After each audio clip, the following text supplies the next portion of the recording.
All right, I think we're right at 6 o'clock. So I'm hoping, Heather or Megan, can you verify you can hear me? Yes, I can. All right, and can you see the screen? Yep, it looks great. Excellent. All right, we're going to get started this evening. Thank you everybody for coming. I am the city clerk, Meredith Muth. I am, a part of my job is to handle local municipal council elections. So that's what we're going to talk about this evening, if anyone's interested in running for city council. Also on the call tonight are city manager Heather Balser, deputy city manager Megan Davis, and the city attorney Melinda Coley. So if there are questions that come up that I can't answer, I'm sure one of them can. So I'm going to go ahead and get started here. Let's see. So tonight, it shouldn't be a particularly long evening, but I am going to give you an overview of municipal government, kind of what we do here in the city of Louisville and how the council fits in that. And then, so if you go through all that and decide you do want to run for city council, we'll go through the process that's involved to become a city council candidate. After that, if you guys have any questions, we'll open it up for that. So I'll just go right on ahead here.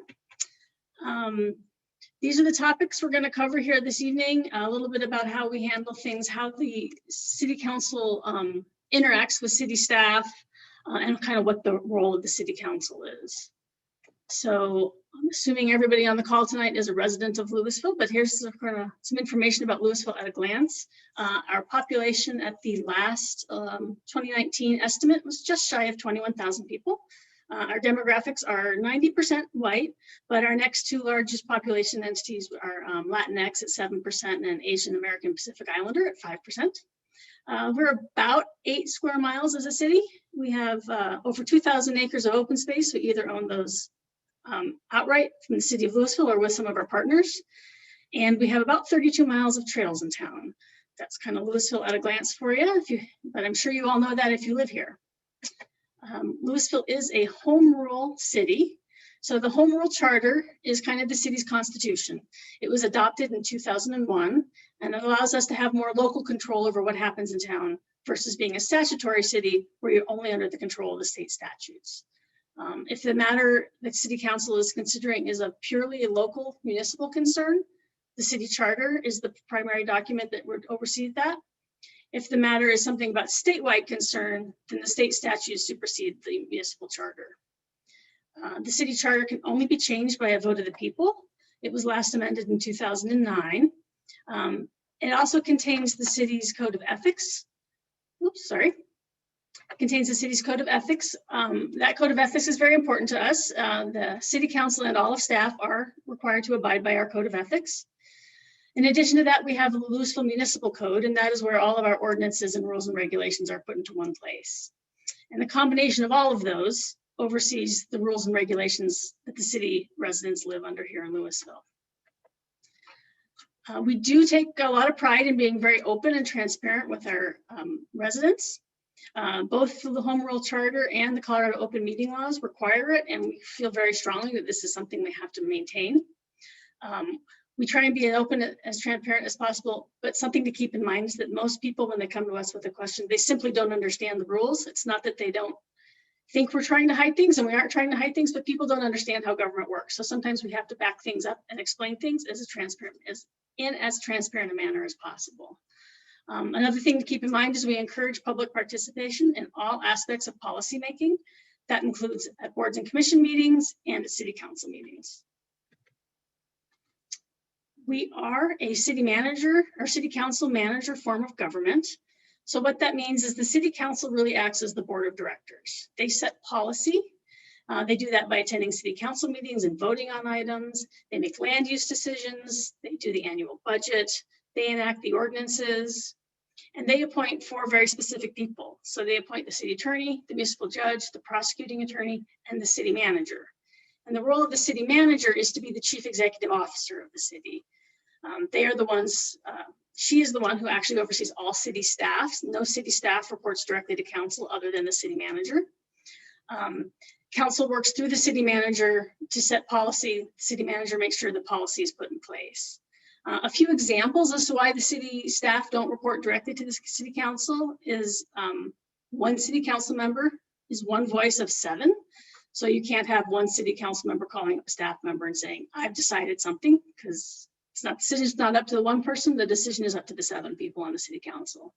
And if you take things to the extreme, you think of horrible stories you hear about poor government. You know, the city council member can't call up the public works department and say, I know the policy is you plow all the main streets first, but my policy is you plow my street first after it snows. So those are the kinds of things that are avoided by having a city manager council form of government. City staff members report to their boss reports to the director, and the director reports to the city manager. In no way in that line of people is the city council supposed to get involved on the day-to-day telling city staff members what to do. So if you are a person interested in being on the city council because you want to deal with one very specific issue on trash collection or speeding on a certain street, keep in mind that policy issues are set by the full city council. They generally deal with broad topics that oversee the full city, not the day-to-day operations of where a stop sign is going to go or what the speed limit is on a specific street. Here is an organizational chart that shows how the city council fits in with everybody else. You can see that the residents elect the mayor and city council. The mayor and city council appoint the board and commission members. Those are the list there on the left. But the important ones, like I said, are the elected official or the appointed officials appointed by the city council. Those are the municipal judge. The judge acts independently of the city council but handles cases in the Louisville Municipal Court. The prosecuting attorney prosecutes cases in the municipal court on behalf of the city. And the city attorney who works directly for the city council to give them legal advice. The city attorney does not work for individual residents, but strictly on matters related to city government and the city council. And then that fourth person there you see is the city manager, and that's the person who oversees all the day-to-day operations of the city. And this next slide here kind of shows you, those are all the city departments: finance, public works, planning and building. That's the nitty gritty, that's the nuts and bolts. That's where the work gets done in the city to make sure that your water comes on every day and the police department is out there doing speed patrol as they're supposed to be doing, and that the library opens on time. So that's where all of that stuff happens. The city council, excuse me, a couple of the big things the city council does every year, one of which is the annual work plan. So at the beginning of every year, council agrees to a work plan. These are specific policy items the council would like to see addressed in a given year. It's usually a very limited number of items, and they are prioritized high, medium, and low. And these are the kinds of things that council wants to do in addition to running the day-to-day city. So it's things like, this year, a lot of it had to do with COVID response, and things like equity, diversity, and inclusion, and how do you include that in the city? So these are broad topics the city council wants to address. It is available on the city website under the city council page. If you want to look at it in more detail, the 2021 work plan is there for you. One of the other very major things the city council does is the budget. The budget process is probably the largest project of the year. That requires many meetings and lots of conversations, and it's a place where council can identify their priorities and where the money should be spent. It really is the category of put your money where your mouth is. This is where council shows what's truly important to them, because they will put money into the areas they think need to be addressed. In addition to the operating budget, there is a 6-year capital improvements plan that's adopted every year. It has a general plan for the large capital projects you'll see in the next 6 years. That would include things such as paving, projects at the water treatment plants, underpasses, those types of projects, like the capital projects for the city. And that's where a large portion of the money is spent as well. The 2021 priorities this year did include the COVID-19 response, the economic prosperity, equity, diversity, and inclusion, sustainability, which is a big project for council this year, how to make sustainability a part of everything we do here in the city. There was an implementation of the plastic bag tax that the voters approved last year. There's implementation of our transportation master plan. And another big project is airport noise mitigation. So those are the kinds of projects that council wants to see as the overarching goals of city beyond day-to-day local government. So that's the very short look at what the city council does as a whole. If you've seen all that and you go, oh, that sounds kind of interesting, and I do want to be a city council candidate, I'm now going to go over actually the nuts and bolts of how you get on the ballot. This is a process that is set between state statute and the city charter. So there are very specific things that have to be done to get on the city ballot. So we're going to go over all of those. And again, there'll be a time for any questions anyone has at the end. Most of you know we have a ballot, or we have an election every 2 years in the city for city council. Will be a mail ballot election. It will be November 2nd. It is coordinated with Boulder County, so they do all the sending out of the ballots, printing of the ballots, counting of the ballots, and they do a great job at that, so we're very appreciative of that. They also handle things such as allowing candidates to get voter rolls so they can send information to the during the election. They can send out information about their candidacy. So we work closely with them. I will say that all requisite campaign documents, and there are a lot, there's a lot of things you have to file with my office to run for office. There's a candidate guide on the city website. It's under the city election information, and I strongly recommend you read that. All of the documents you need to file are in that document, in that guide. And everything, all the information you're sharing tonight is in there, but in a lot more detail. All the documents you see in there are filed with the city clerk's office here at City Hall. But I have to preface that by saying the city clerk's office does not give legal advice or election advice. So we'll take the documents, we can tell you if they're complete or not, but we can't give you legal advice on what's going on with your election. There may be places where you'd have to consult an attorney for that, but it's not, our office can't do that for you. So on this year's ballot, there will be 3 city council seats.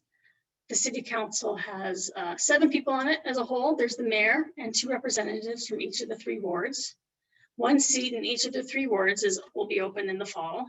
But the current incumbents in Ward 1 and Ward 3 are both eligible to run for an additional term. City council terms are 4 years, so whoever's elected in November will serve in that position from November of 2021 to November of 2025. Those are staggered within the ward, so that the 2 members of each ward don't have concurrent terms, they're staggered. And there's a term limit that anyone who runs for city council cannot hold office for more than 2 consecutive 4-year terms. So if you do become a city council member, it is a time-consuming commitment, I will tell you that. The council meets every Tuesday night at 6 p.m.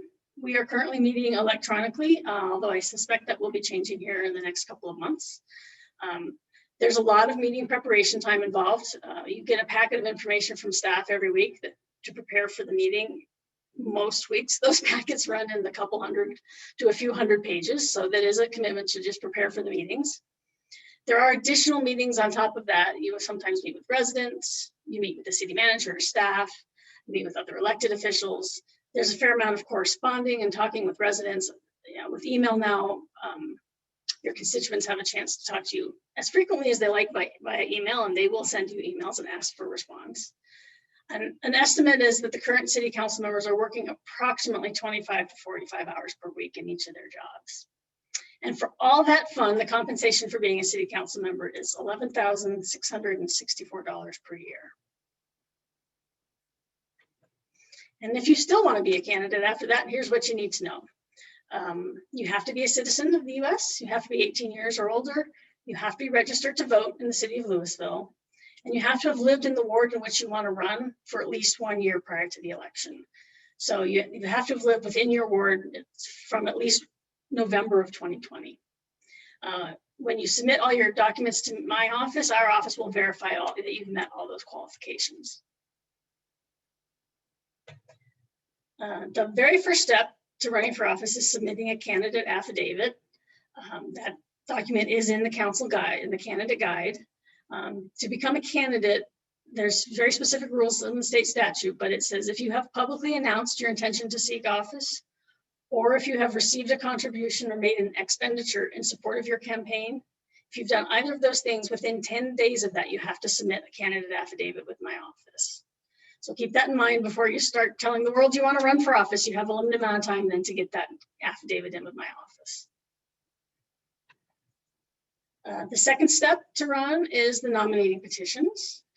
If you're interested in running, the petition again are in that candidate guide, but be very clear that the nomination petitions may only be circulated for signatures between August 3rd and August 23rd. You can't ask for signatures before that, and you can't get them after. The petition does require a minimum of 25 signatures from registered electors that live in your ward. We do recommend you get more than 25.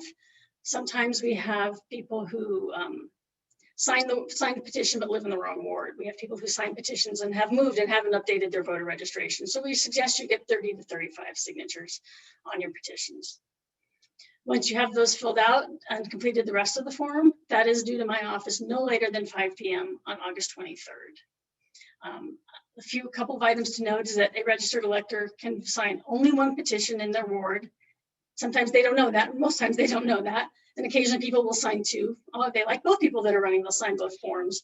That's fine, but the first one that we verify on a petition will be the one that we count. The second one wouldn't count.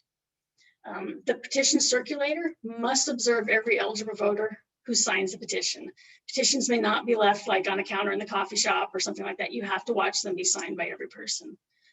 The candidate does not need to be the circulator. So if you have a campaign manager or your brother or someone wants to do it for you, that is fine. Petition signatures may not be collected inside city buildings. So that would include the senior center and the rec center, the library, the city hall, or the golf course. They can be collected in front of all of those buildings. The petitions must be notarized. I will say that my office cannot notarize any election materials since we are the ones verifying the materials. So you will have to find another notary. Sometimes we have other ones available in City Hall, but not always, but you can always call in advance and see who's in the building if you need a notary. All the signatures on your petition are verified by my office against voter rolls. And should you turn in your forms and everything's good to go, by August 23rd, my office will let you know you're an official candidate on the ballot. There are a number of other forms you need to submit to my office. They can be submitted at the same time as those, as your petitions, or you can wait until you've become an official candidate to submit those. Again, they're all in the council candidate guide that you should download from the city website. Once you've become a candidate, you are now subject to all of the campaign finance rules of the Colorado Fair Campaign Practices Act. And this includes all the required financial reporting. So all those file forms are in that book. All the filings are submitted to my office. Your candidate committee, which would be how you raise money for your candidacy, must be registered with the candidate form with my office before accepting contributions. So keep that in mind. Candidates and their committees and their registered agents are responsible for accurately reporting things and timely filing those forms timely before the deadlines. And all financial reports are public record and are made available for public inspection. Sometimes the newspaper asks to see them. Sometimes other candidates ask to see them. We will show them, that's their public record. We'll show them to anyone who asks. And additionally, now we post them on the city's website. So candidate committees, if you're running for office, if you're going to take in any money or spend any money for the candidate, you need to form a candidate, or if you're going to accept any money, you need to form a candidate committee under the authority of the candidate. You must get a dedicated bank account. If you're bringing in money for your campaign, you can't intermix those funds with your personal money, so you have to get a dedicated bank account. And each candidate committee has to have a registered agent. They're kind of the accountant. They keep track of everything. They make sure everything's put in place. That registered agent does not have to be the candidate, but can be. That's up to you, whatever you think makes the most sense. And the candidate committee may only be the candidate if you want. You can have other people listed on your committee to help you, or you can do it all by yourself. Either way, whatever's comfortable for you. A few very specific things related to contributions is that you'll see here a list of how you have to list all of your candidate contributions. They're very specific. This is listed in state statute.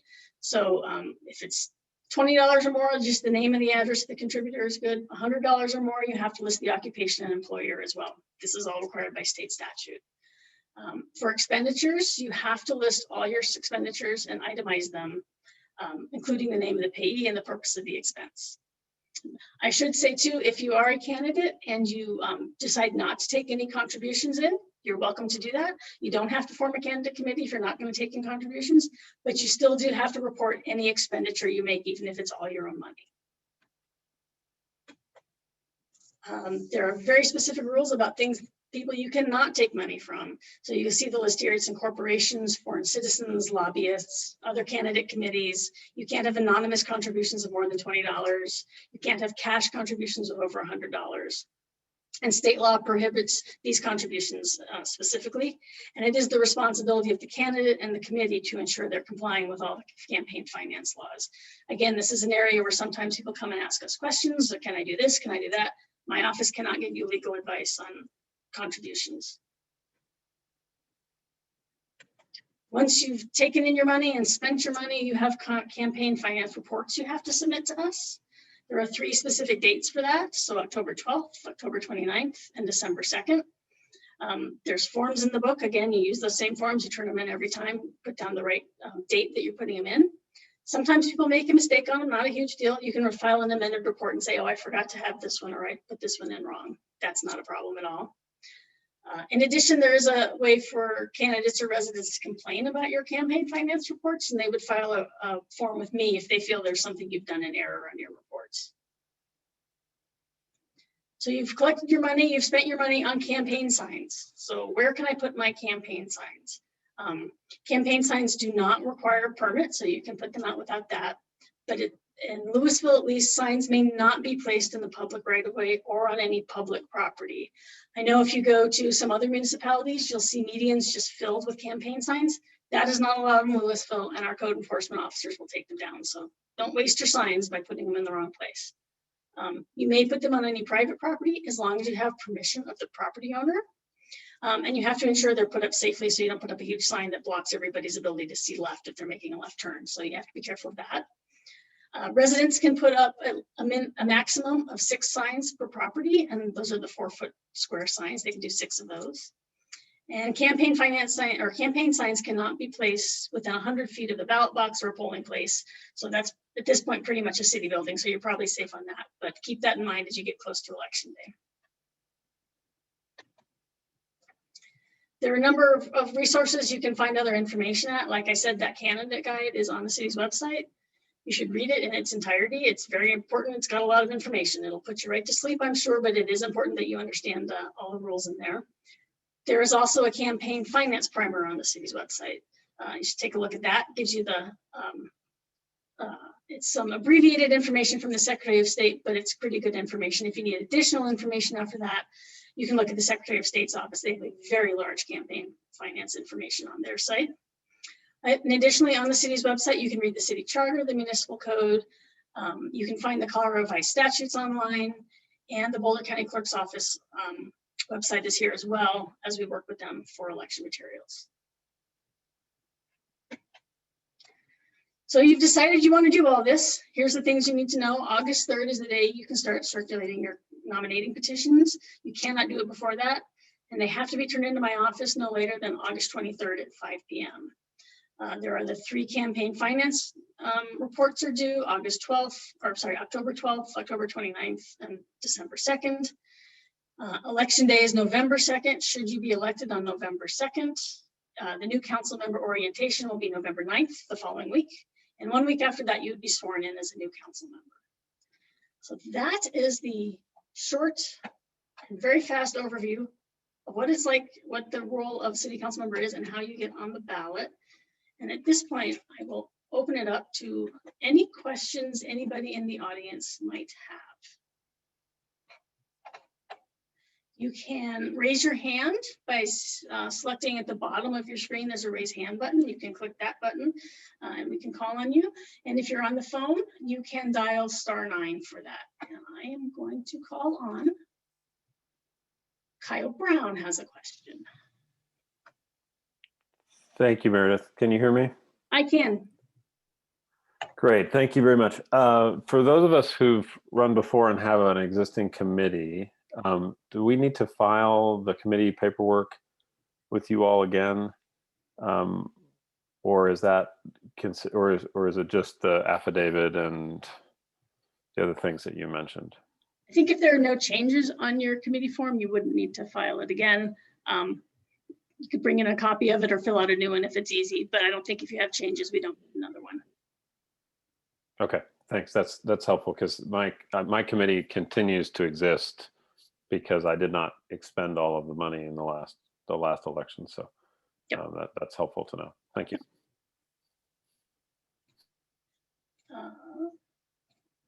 And Sherry Sommer.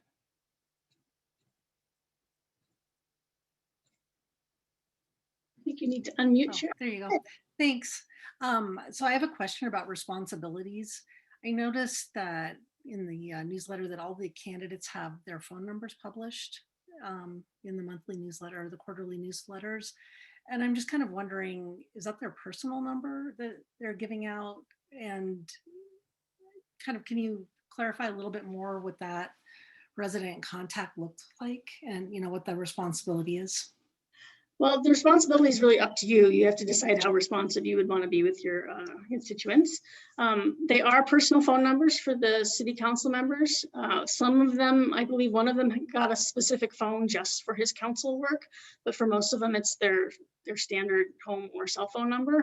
But that's really up to how you as a city council member would want to function. Thanks. Any further questions from anyone? No. Graham. Hi, can you hear me? I can. Yeah, any guidelines or like restrictions as far as door to door, kind of talking to people in the neighborhood, stuff like that? Is there any kind of information on that piece of campaigning? So door to door for political reasons is allowed. I would say if someone has a no soliciting sign on their door, you may want to take heed. Some people take kindly to that better than others do, shall we say. And I don't believe you're allowed to leave flyers on doors, but I'm going to have to check on that because I'm not entirely sure because it's a campaign. Let me find out, and I will put an answer to this question on the city's website. And so everybody, and if you all want, anybody who's interested wants to email me, I can make sure everyone gets the answer. Perfect, thank you. Yep.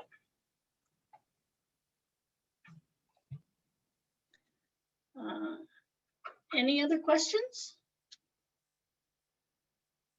We have 10 people on the line, so I'm going to wait a little bit in case somebody comes up with a question. City Hall is currently open Monday through Thursday, 9 to 2. And I'm in the office during most of those hours. I'm more than happy to talk to anybody in person if you want to stop in. I should have put my email address up. Also, you can send me an email. You can find that on the city's website at any time. Drop me an email. I'm happy to answer questions for anybody. Anybody, anything else? I'm gonna see if any of our panelists, is the city manager, city attorney, anybody want to offer any more information? Meredith, this is Heather, the city manager. Just wanted to let folks know that if you are elected to city council, will also each city council member does receive a Louisville email that they can then respond to constituents or use as they see fit, appropriate with their city council responsibilities. But just wanted to let them know you will actually get your name and then at louisvilleco.gov email.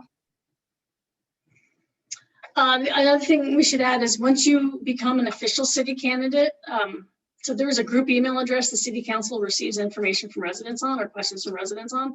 Once you are an official city candidate, we add your email to that list. So not so you can respond, not so you can answer questions, but so you can see the kinds of information that city council is getting and questions they're getting prior to you being elected, because it would be really hard for you to be elected in November and have no idea what the conversation with the residents has been like for the last couple of months. So we would talk to you about that once you became an official city candidate. Sherry has another question. Yeah, thank you. I'm wondering what kind of administrative support do council members get in terms of, like, say, emails? Is there any one central person screening emails or responding to any, like, maybe typical questions or screening out and doing anything like that? Normally, I mean, emails go to city council members. Some staff see them. I see them because they come to me because they are an open record. Someone's put in an email. the record for everybody to see. But generally, unless city council asks a staff member to respond, the city council responds to their own email. Thank you.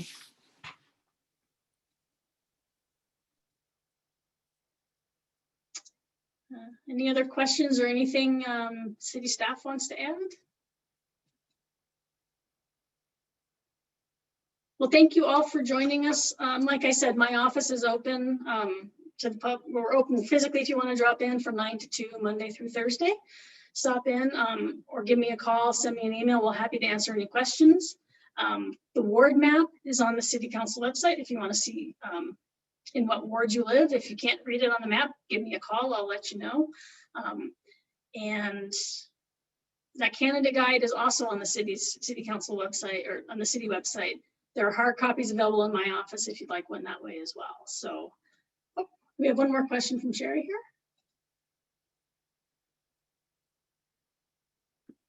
Sorry, I'm so full of questions. They'll redraw the wards at some point. When will that be? And how does that happen? So it will happen after the election. The city charter requires that we redo our wards by population after we get the census information. So once every 10 years. The city charter says we have to do it within 1 year of getting census information. If you've watched the news, you might know that census information is really behind this year. We're expecting to get it in September. So we have September till the following September to redraw the ward boundaries. We will do it before this November 2022 election. If a ward boundary changes and changes where a city council member sits, they can still hold their seat. So if you lived on the edge and you were elected for this year and the boards moved, there's ways to address that in the city charter. But it won't happen until the 2022 election. There's just no possible way for us to get the information in September after people have already declared their candidacy. So it'll be for 2022. Thank you.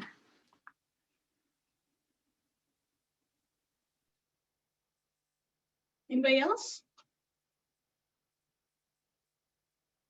All right, I think that's probably good for this evening. I'll stay on for a minute if anyone has any further questions, but like I said, don't hesitate to contact us if you need any information. Thank you. Thank you, Meredith.